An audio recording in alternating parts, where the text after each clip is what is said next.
What the haters talking about? Damn. Order of protection.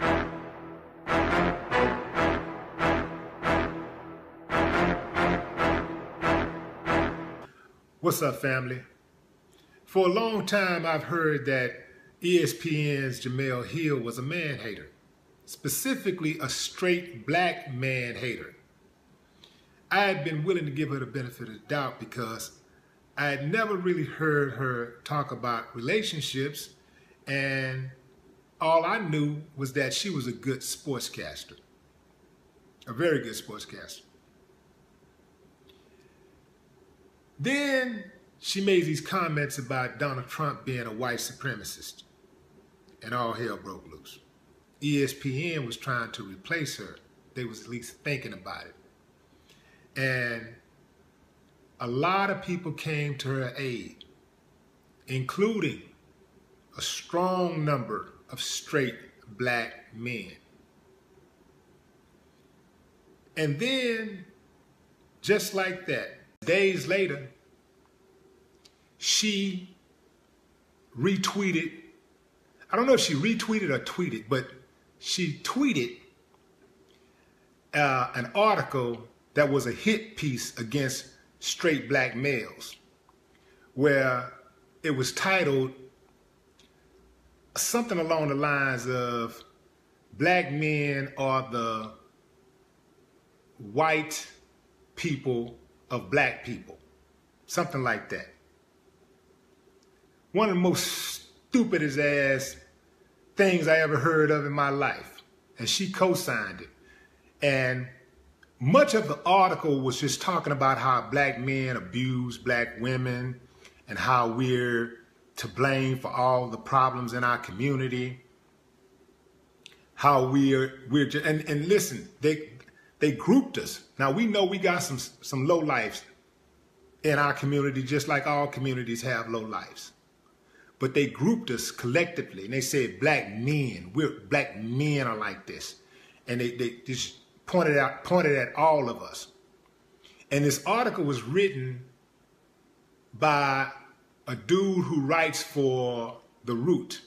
The Root is owned by some white liberals.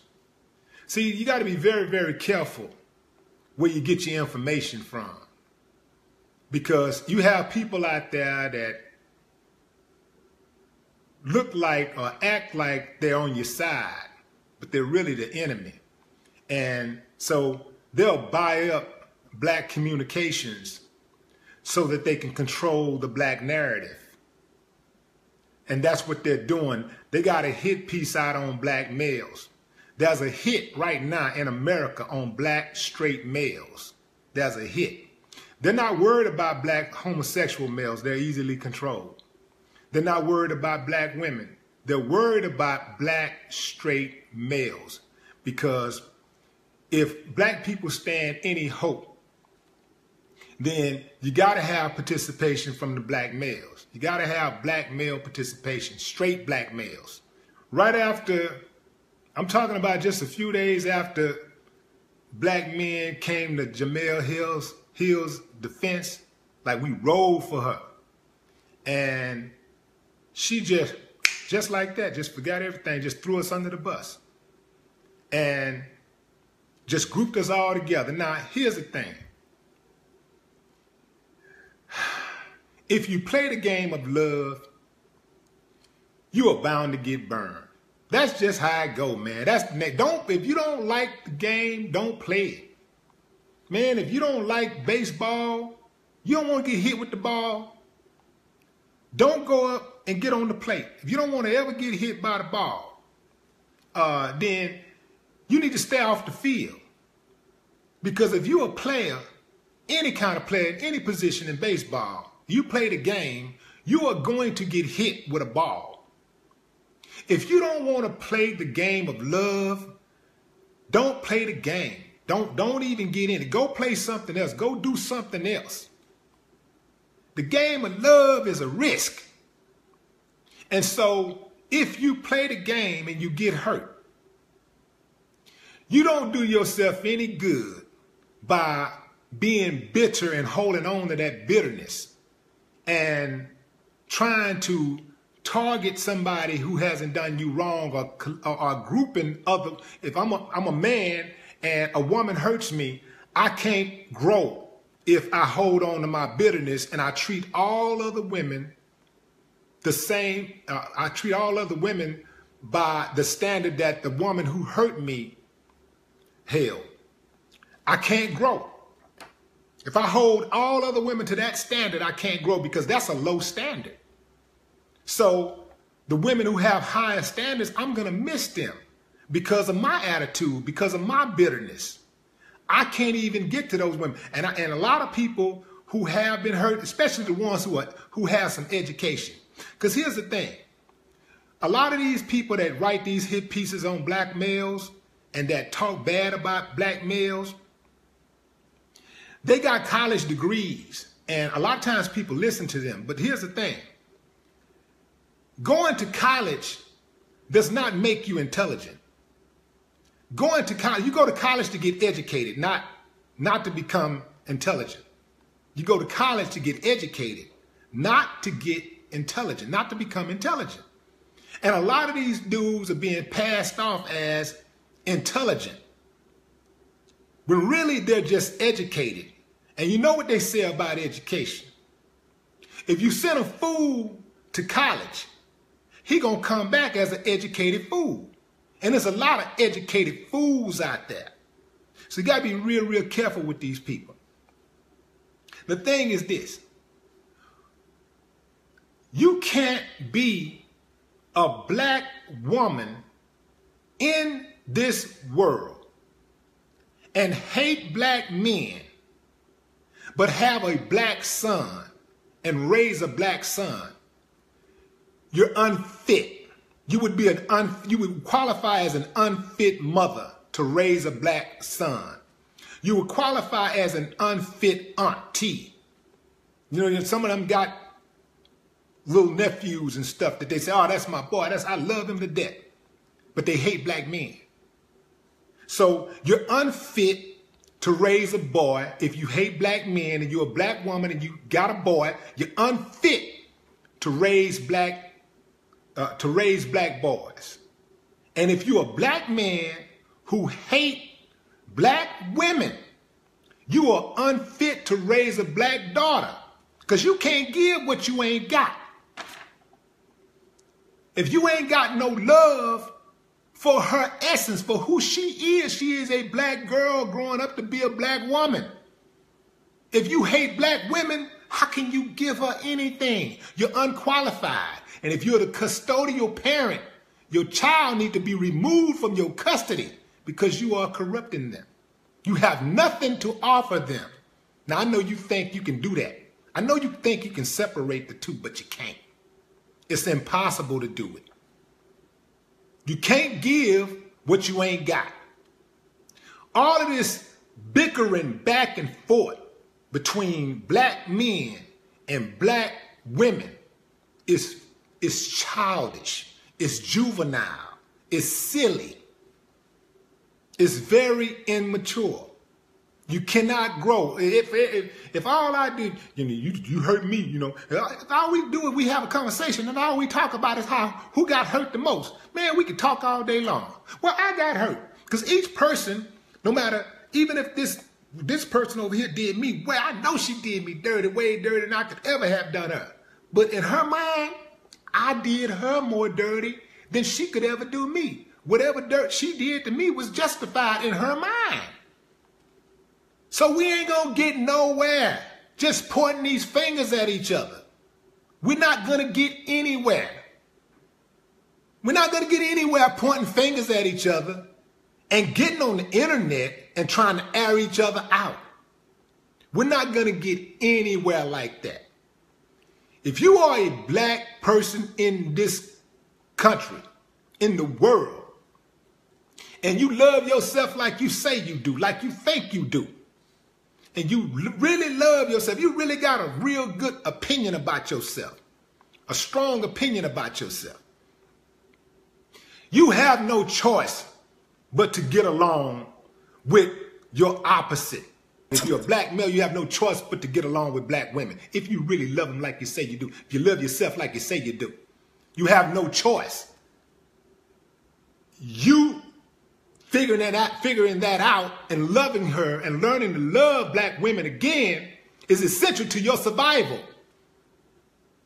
Black woman, if you've been hurt by a black man, you trying to figure out a way to grow. That's how you grow. You got to learn. You got to get over. Learn to grow. You have no choice but to figure out how to love that black man again, how to love black men again. You have no choice. It is essential to your survival. If you can't figure that out, you ain't half as smart as you think you are. And it's a lot of them think they're real smart because they went to college. They think they're real smart because they read some books. And just straight up dumber than a bag of rocks. Ain't got no common sense. You got people out there who ain't got half of that education that they have that understands that small little concept that is really huge in the grand scheme of their survival.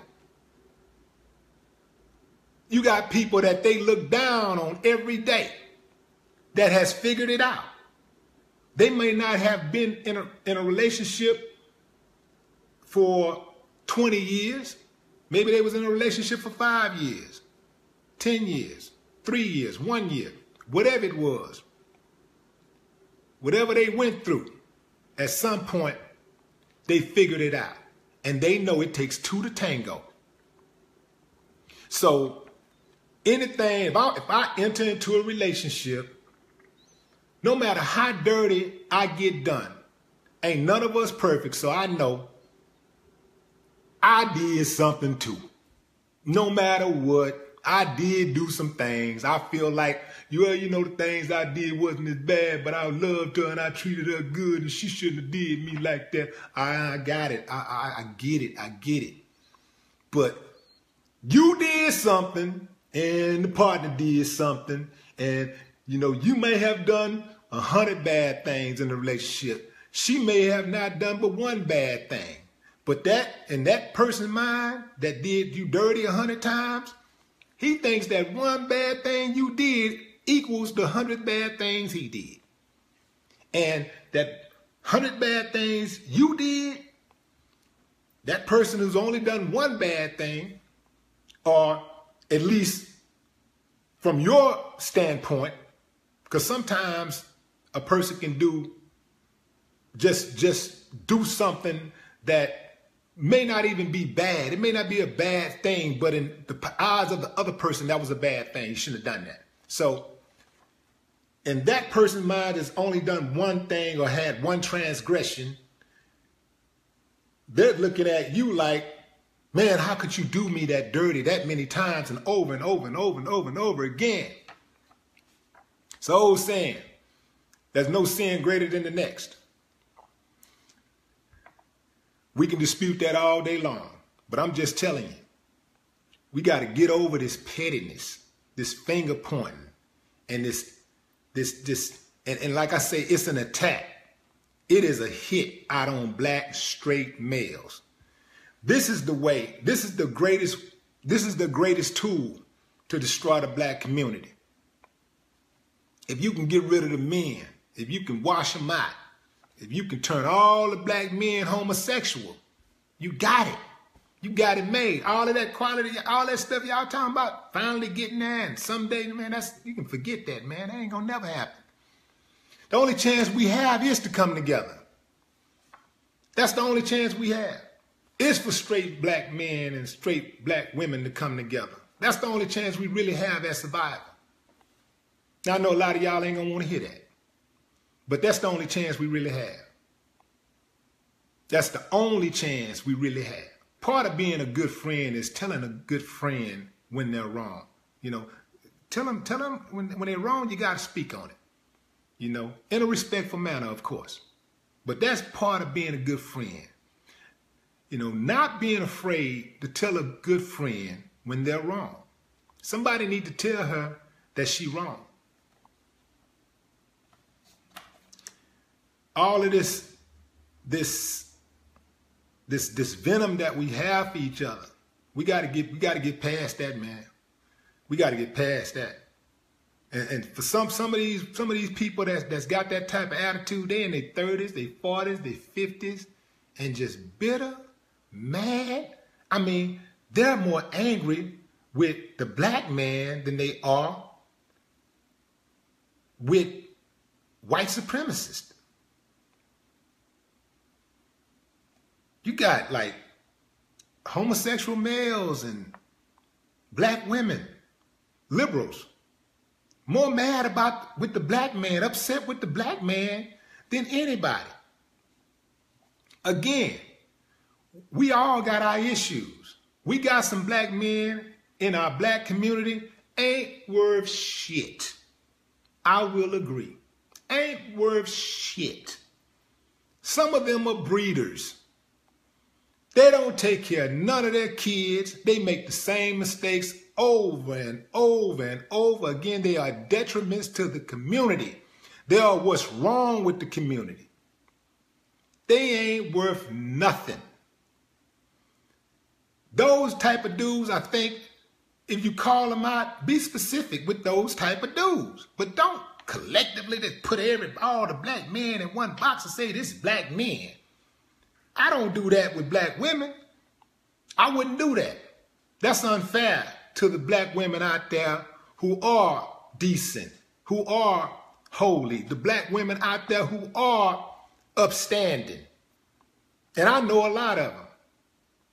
So we got to get off of that, man. And when you see it, you got to call them out. You can't let them don't let your friends have a pass. I don't let my friends get a pass. Well, I ain't gonna even say friends, because my friends, I don't even deal with dudes who hate women. That's how much of a man I am. That's bad energy. I don't want to be around that. I need to be around some men. I like being around men, like men who are growing, who are building. Like, yeah, man, yeah, me and my wife, man, we finna buy this property over. You know what I'm saying? That's the kind of shit I want to hear. Yeah, me and my wife, we just bought this property over here. Yeah, man, my lady, she just started law school, and boy, yeah, man, we finna open up this nursery, man, and da. You know what I'm saying? I'm talking about building, baby. I'm talking about building. That's the kind of people I like to be around. All that other stuff, man, that ain't going nowhere. That ain't going nowhere. It just blows my mind how you have black people who attack black people. That's their goal. Like you got your like regular type of people that are real foul, like the Charles Barkleys and stuff like that, who are always attacking the black community. Ain't got really nothing hardly ever good to say. If they say one thing good about the black community, they'll say 10 things bad. That's Charles Barkley. He's real good at that. Ray Lewis, I mean, he's real good at that. Those types, they really good at that. Then you have the gender war. You have the black woman, who in many cases are a feminist, who hates black men, and the black man who hates black women but loves his mother.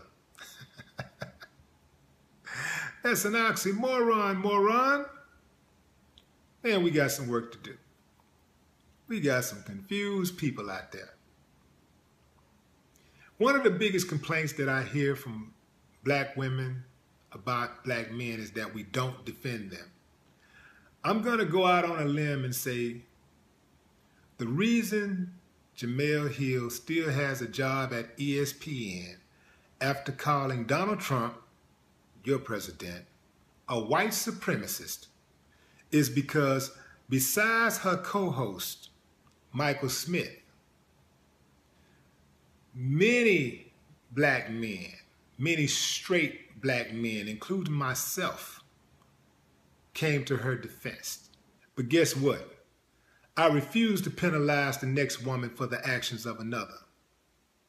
Jemele Hill, when you co-signed that article attacking black men, straight black men, You did exactly what white people have done to black men for hundreds of years. You put information out there intended to teach black women to fear black men. Now, I don't know if you was trying to throw ESPN a bone after you got in some hot water for calling Trump a white supremacist, or if you were in a state of perceived intellectual superiority. I tend to think it was the former, because you can't be a black woman but hate black men and be woke. No more talk. What them haters talking about? Order and protection.